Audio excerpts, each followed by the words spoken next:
Hi guys, it's Chris at Cork Crown, sitting outside the barn again in Norfolk. So we're still on holiday in Norfolk, still trying ciders from Norfolk. But today, for this tasting, I'm not going to do a cider from Norfolk, I'm going to do a cider from Herefordshire. So it's a cider I've been wanting to try for a bit, haven't got around to trying. I've actually sold some already, and I think I mentioned in the last film that I'd never sold a cider I'd never tasted. And this is the first one that's ever happened with. But I'm pretty confident that it's going to be pretty good, because when I've had it previously it was excellent. And also I think the vintage before this particular, let's show you it anyway, this particular vintage, so 2018 was great. This is the 2019 single variety Hendre Huffcap from Butford Organics. There it is, got my finger in the right place. Perry, looking pretty there, Cork. So it's just, I mean, I saved it. Today's a special occasion. My dad passed away a year ago today, so I thought I'd drink something nice and think about him. So I thought this is what I'd open, because I've been looking forward to it. It's a bit special, so let's try it. Let's do it. Okay. So what's the ABV? 6.3%, 750ml. Nice cork. Let's open it up and try it. Let's see if it rolls up. So it's very windy. Storm Francis currently passing by. So the winds are about 40-50 miles an hour. So you might be able to hear some wind in the background. I'll try and speak loud enough so that you can hear what I'm saying. Right, let's uncork this. Okay. Oh, it's a stiffen. I'll have to use my shirt. Hang on. There we go. Got some purchase. Come on. Pop. Not too fizzy, but there is some fizz in there. As you can see, tiny bit. A little gas came out. But actually, Martin Harris at Butford Organics did say this was less sparkling than last vintage, so a bit gentler. So let's give it a go. Pour it out into this massive glass. So we can see there's definitely some CO2 in there, isn't there? Look at that. How's that? So lighter in colour because it's a Perry. That is kind of like a, what colour is that? I'd say pale gold. A nice, not too pale. You know, we've seen paler Perrys than this, but it's a nice gold colour, that. Head's gone already, so very gentle carbonation. Let's just see if there's anything on here that's interesting. So organic ingredients, colon, freshly pressed pear juice. So yeah, he didn't put anything in. It's just pear juice and wild yeast, and that is it.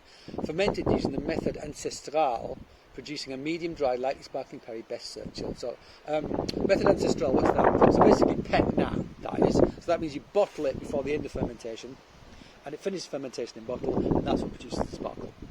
So it's less sparkling than, say, champagne method or traditional method, whereby you basically make wine and you stick it in a bottle with some sugar, and then it ferments again in the bottle, and then you disgorge all the lees or the gunk out of it. You fill it up again with a bit more sugar if you want. You don't have to, but you can fill it with a bit more like fresh juice with a dose of sugar, and then it does another fermentation. And that gives you much higher pressures, much more fizz than the method ancestral, or pet nat, as it's more commonly known, natural pétillant. Yeah, anyway, blah blah. So let's stick our nose in and give it a sniff. Smells good.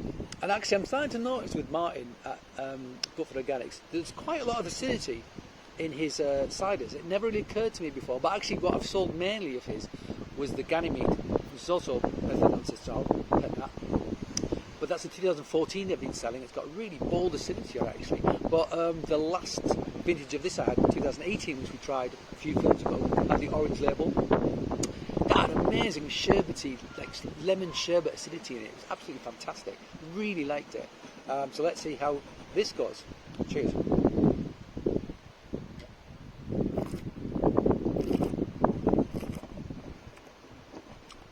Yeah. Delicate tannins.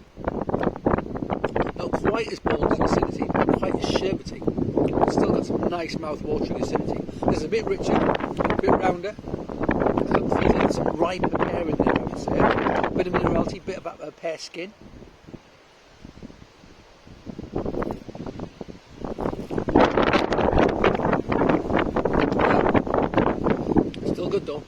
But there's that acidity.